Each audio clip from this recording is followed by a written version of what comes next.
So, hi, this is Jenny Clark with Solvability, and we're doing Freedom Fridays kind of as a continuation of GovCon Summit, which was an event we hosted for a lot of small businesses in federal contracting the days before hell froze over.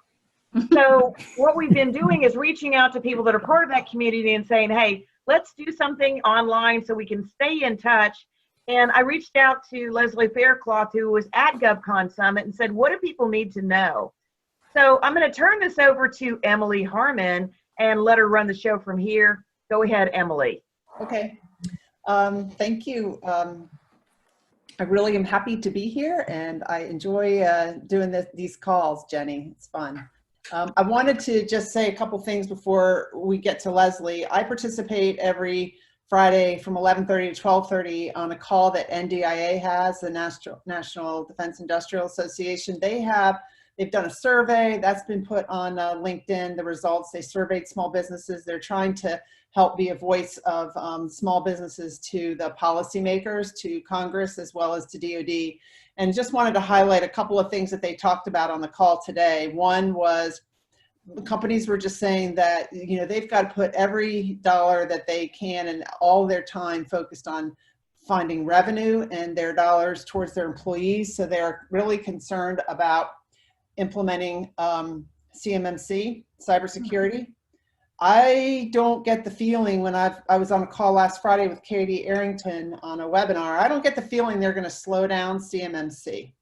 The way she looks at it is most companies only have to be level 1 certified. So, and she says that they've done some studies that would cost like $3,000. That includes the certification or the assessment or whatever, that includes getting ready for it. That's the way she's looking at it. So I don't want to speak for her, but from what I've heard so far, I don't expect that will stop. They're really concerned about cybersecurity. The other thing that they were talking about today is the PPP and, you know, the next tranche of money coming in and then what's going to happen after that. They were talking about how they could, what recommendations there were for streamlining acquisitions. And my comment back was, look, we just paid that 809 panel, or I guess it was free, but we just had that Section 809 panel of volunteers come together to figure out how we can streamline acquisition. Let's not start over. Let's look at what the 809 panel recommended and figure out what we can do from there. So that was one thing that they talked about. And then there was a lot of discussion today on what happens when we're told we can go back to work, but I have an employee who doesn't want to go into work, who doesn't feel like it's safe to go into work. And what are we going to do? And that they don't have an answer for that, but they're bringing that to the attention to people to let them know that that's what's on companies' minds. So with that, we'll get right on over to Leslie. Thank you for participating in this, Leslie. Oh yeah, I'm happy to be here, and thanks to you and to Jenny for the invite to come on and talk today. So go ahead. Yep. All right. Well, for those of you who are on the line that don't know me, haven't met me before, I'm Leslie Faircloth. I'm the Deputy Director for the Office of Small Business Programs at the Naval Air Warfare Center Training Systems Division, or we call ourselves NAWC-TSD for short. NAWC-TSD is a part of the NAVAIR family, if you will. So in a nutshell, what my role is at NAWC-TSD is to not only to help connect industry with opportunities and identify opportunities within our acquisitions for small businesses, it's also to train, to mentor both internally and externally industry and government on small business rules, regulations, helping small businesses navigate the Navy acquisition space. So that's it in a nutshell.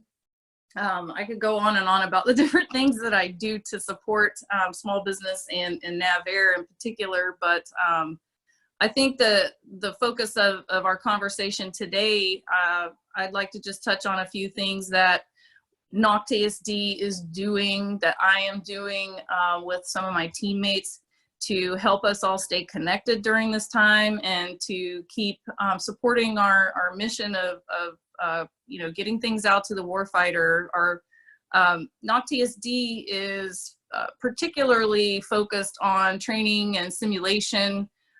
So lots and lots of, courseware development, revision and maintenance of courseware, actual training simulators, everything from an app on your phone in your pocket to a full motion platform simulator. Those are the types of representative of the types of things that we do, procurements that we have at NAWC-TSD. So industry is a really, really important element to what it is that we do. We certainly couldn't do what we do without industry. So maintaining communication, especially in this new environment where we're not able to meet face to face, is very important. Before COVID, I would have a few companies a week coming in to see me at my office, or I would participate in person at outreach events. I was planning to go to see airspace. So everything has now changed, and we're doing everything virtually. So one of the things that, NAWC-TSD really hasn't missed a beat on is continuing to communicate. Our commanding officer, Captain Hill, has definitely stepped up, and he's putting out YouTube videos to speak to industry, to speak to the workforce. So you'll see that we're doing a lot of things to push information out through our social media channels, like LinkedIn, Facebook, YouTube, Twitter. We're getting messages out there and really leveraging social media to be able to reach a broader audience.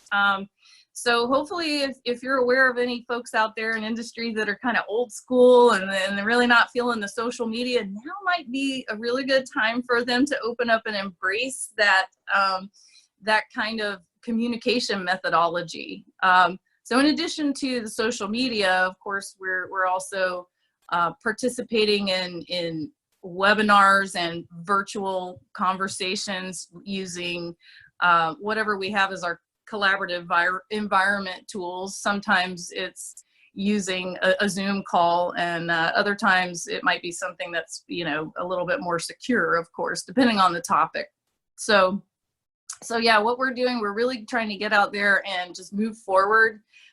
Even if we don't have a perfect plan for what a virtual meeting might look like, we're just going out on a limb and trying to make it happen. It's not business as usual, but it is, we are out and we are running fast. So Emily, did you have something you wanted to step in? Yeah, I was just going to ask, so what are the key challenges? What are the key things that you're buying? Are you guys, I bet you're getting a lot of calls for whether or not you're buying masks, companies that want to sell you masks and sanitizer and all that stuff, right? Yes, I am, which, we don't buy that kind of a thing, but I'm definitely trying to make the introductions and make the connections so that when I receive those kind of industry inquiries or information about PPE and disinfectants and things, I'm trying to make sure that we get that information out to our local small business, our procurement center rep, so that she can connect those businesses with the buying commands that are looking for those types of things. I'm also sharing that information with our GSA customer service rep. So she's looking to spread the word on that as well. We also have a link on the NAWC-TSD homepage that takes you to the Joint DoD Task Force for COVID. So if companies or anybody really has anything that they could provide to help with COVID relief, they can go to that link and provide some of their solutions via entries on the web. Yeah. So I wanted to talk a little bit about the fact that one of the ways that NAWC-TSD primarily reaches out regularly is through our PALT events, and PALT stands for Procurement Acquisition Lead Time. But for the past several years, we've been hosting these events every 2 months, where we invite industry to come in and listen to our panel of project directors that basically give them a verbal update of where we're at in terms of our procurements, what procurements are coming up. It's basically our long-term acquisition forecast, if you will. So it's verbally updated every couple of months. So we've gotten really good feedback from industry and other government agencies that have tried to adopt this in their own form because it's been a best practice. Industry really likes it.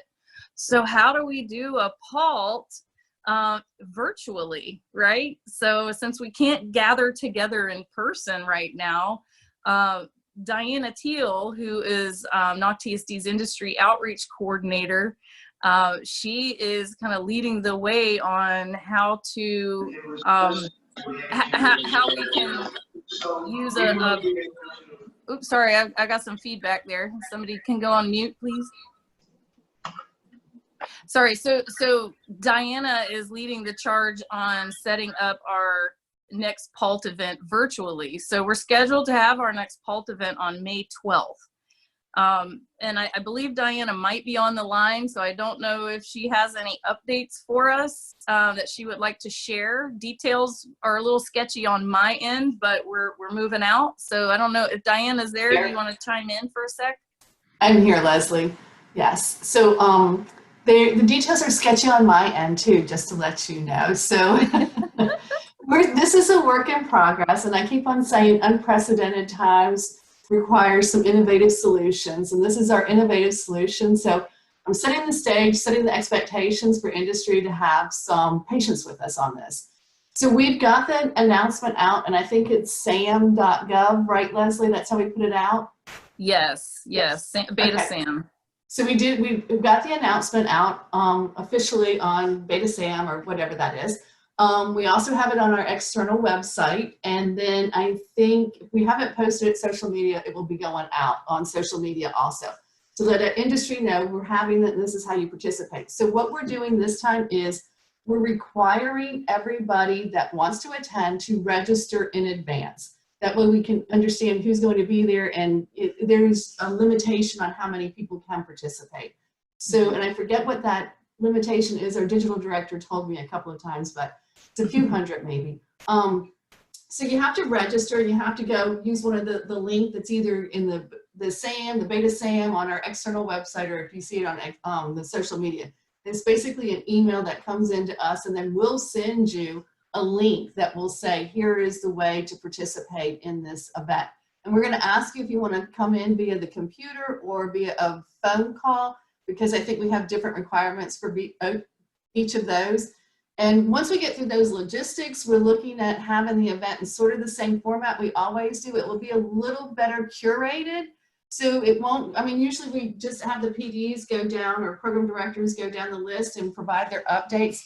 And so what we're looking at is having more of a formalized agenda on our part, so that we'll know who's speaking when and what that looks like. We'll have some more formalized, probably some opening and closing remarks, but the intent is the same, is to keep those the comms open between our acquisition professionals and industries, to make sure that that comms is continuing.